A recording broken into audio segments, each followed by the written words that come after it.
13h, 14h, Europe 1 Info. Avec vous, Clélie Mathias, et vos deux chroniqueurs du jour, Georges Fenech et Jean-Claude Dacier.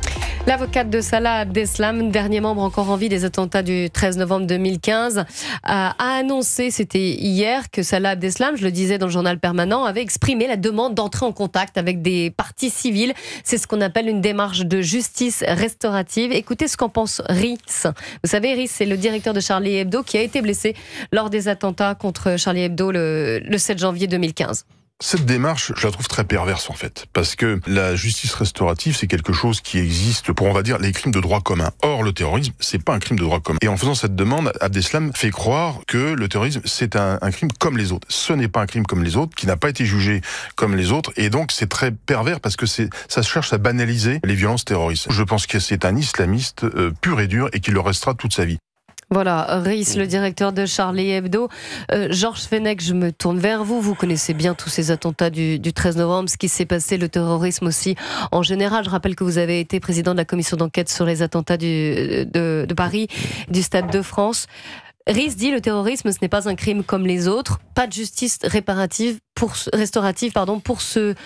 type de crime. Qu'en pensez-vous ? Alors, souvenez-vous que la justice restaurative a été mise en place, inventée, si je puis dire, par Christiane Taubira. Et donc, c'est une loi de 2014 qui organise cela, qui consiste à mettre en présence les auteurs et les victimes pour apaiser, pour retrouver un lien, en quelque sorte. Mais si elle se comprend, ça part, disons, d'un sentiment un peu idéaliste, hein, vous voyez ce que je veux dire. Hein. Moi, que ce soit pour les infractions de droit commun ou a fortiori pour les infractions de caractère terroriste, je n'ai jamais cru à l'utilité et même au bien fondé de cette justice. Et la justice, elle est rendue non pas au nom des victimes, hein, elle est rendue au nom de la société tout entière. La peine est prononcée au nom de la société. Bien sûr, on accorde des dommages-intérêts, on répare pour la victime, mais c'est la société qui est atteinte dans un acte de terrorisme. C'est pas uniquement la victime de l'acte de terrorisme au Bataclan, c'est toute, il a raison, Rhys, c'est toute la société qui est, voilà. Moi, je suis pas prêt à accorder un quelconque pardon. J'ai pas besoin de me retrouver en face de Salah Abdeslam. D'ailleurs, je me suis retrouvé en face de lui, puisque lorsque je présidais la commission d'enquête, j'ai eu l'occasion d'aller voir les conditions de détention. J'ai pas du tout envie de me mettre à la même table. Et je trouve effectivement un peu arrogant même et provocateur à quelques jours des 10 ans de ce terrible drame, de venir dire mais je suis prêt à recevoir les victimes qui veulent me voir, mais pour qui se prend-il ? Salah Abdeslam, c'est pas quelqu'un d'intéressant. C'est une petite frappe, hein, si vous me permettez d'exprimer, un petit voyou de Molenbeek, qui depuis le bar Les Biguines, avec ses copains, son frère, organisait des trucs. C'est pas un doctrinaire, c'est pas un intellectuel, c'est pas les commanditaires de Raqqa et Mossoul qui, eux, avaient fait même quelquefois les grandes universités. Eux étaient des penseurs, des doctrinaires mortifères, hein, puisque ce sont eux qui organisaient ça. Mais Salah Abdeslam, c'est le bras armé, c'est une petite... Voilà. Et donc là, on est là tous à se... D'autant en plus qu'on a appris qu'il était encore radicalisé, en tout cas qu'il consultait sur son ordinateur, en vous avez raison, Clélie, ça n'existe pas la déradicalisation. Qui peut croire en la déradicalisation ?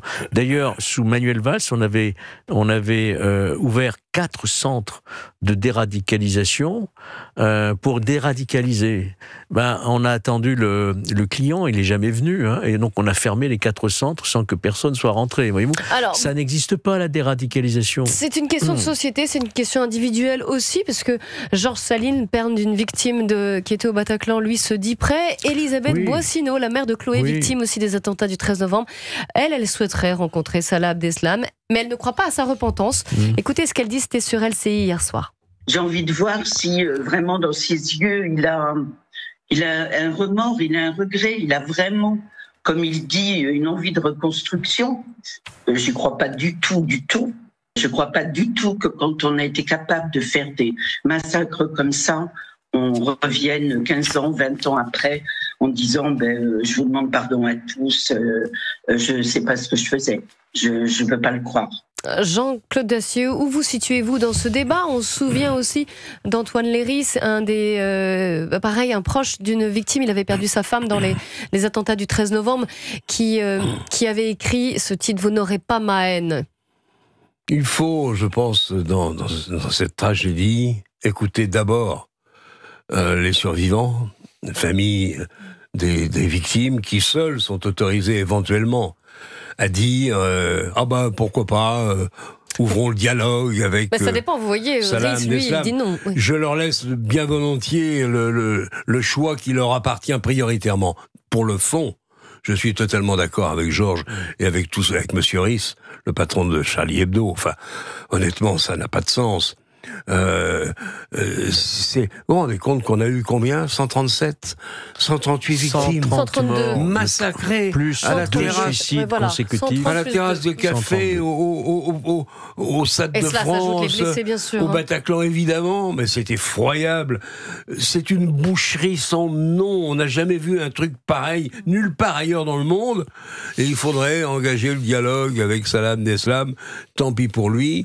Qu'il s'arrange avec son comportement qui a été entre nous médiocre, puisqu'il s'il a bien compris le système qu'il avait autour de la taille n'a pas fonctionné. Oui, enfin, donc dit-il, il n'a pas pu se faire sauter. Je ne souhaite pas spécifiquement sa mort. Après tout, chacun vit avec ce qu'il a dans la tête. Mais honnêtement, je partage ton point de vue. Mais en plus, fripouille sans intérêt. On vient de découvrir qu'il s'était fait livrer des clés USB pour continuer à s'alimenter de contenu djihadiste. Vous vous rendez compte ? On en a parlé hier soir dans l'émission de Gauthier. Il avait son ordinateur que lui avait donné M. Migaud, autorisé M. Migaud, l'ancien garde des Sceaux.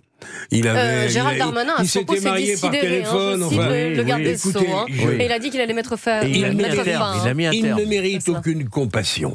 Il ne mérite aucune compassion. Point. C'est ce que je dirais si je me disais autorisé à donner mon sentiment sur ce dossier. Jean-Claude, les victimes, on peut pas les critiquer ou les blâmer. Non. Si elles ressentent le besoin d'aller voir l'assassin de leur enfant, qu'ils y aillent. Mais sur le reste, je suis d'accord. Hein.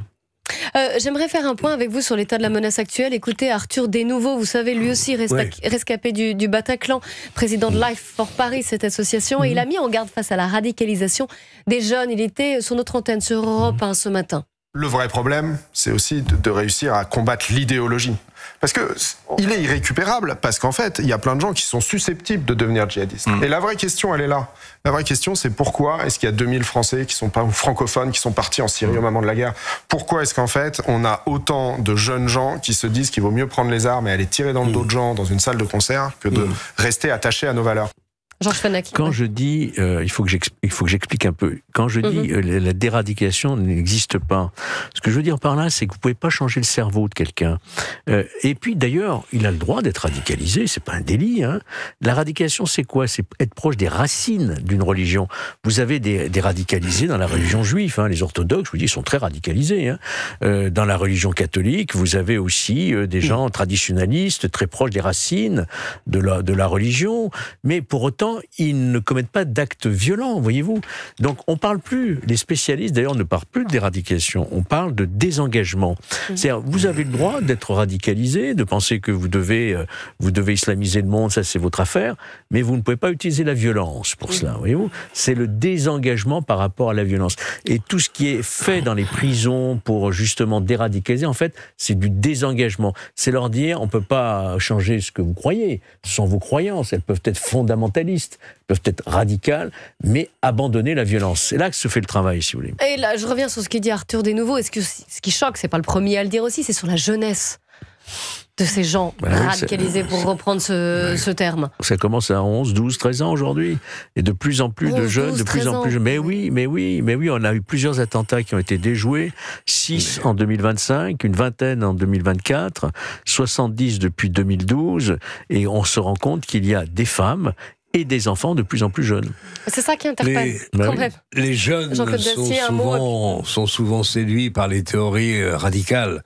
Simplement, là, quand on parle du radicalisme des frères musulmans ou de je ne sais quelle organisation parallèle ou sensible, c'est pas la même chose quand même. Il y a eu effectivement 2000 ou 2500 Français qui sont partis en Syrie combattre contre nous, contre les soldats français. C'était le premier contingent européen. Bien sûr, c'était le premier contingent.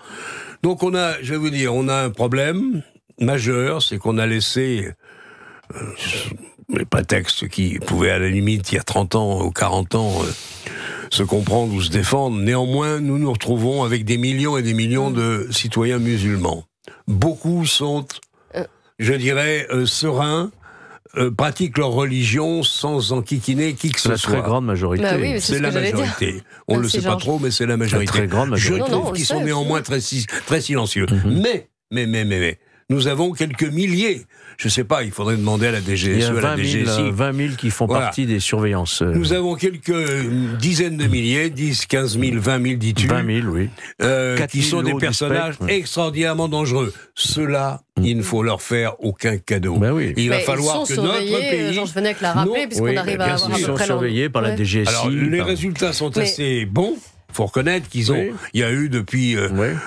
Il n'y a pas eu un seul attentat projeté comme le Bataclan depuis 2015. Mais néanmoins, ça devrait être une grande cause nationale pour bien qu'on comprenne ou qu'ils comprennent qu'il n'y a pas d'espoir dans ce pays pour essayer de leur faire une place avec une religion d'une sévérité et d'une radicalité exemplaire. Non, il va falloir qu'ils acceptent de vivre à notre façon et de notre façon. Sur ces individus, sinon le combat va durer longtemps. Sur ces individus précisément, ceux qui sont surveillés et radicalisés. Bien sûr.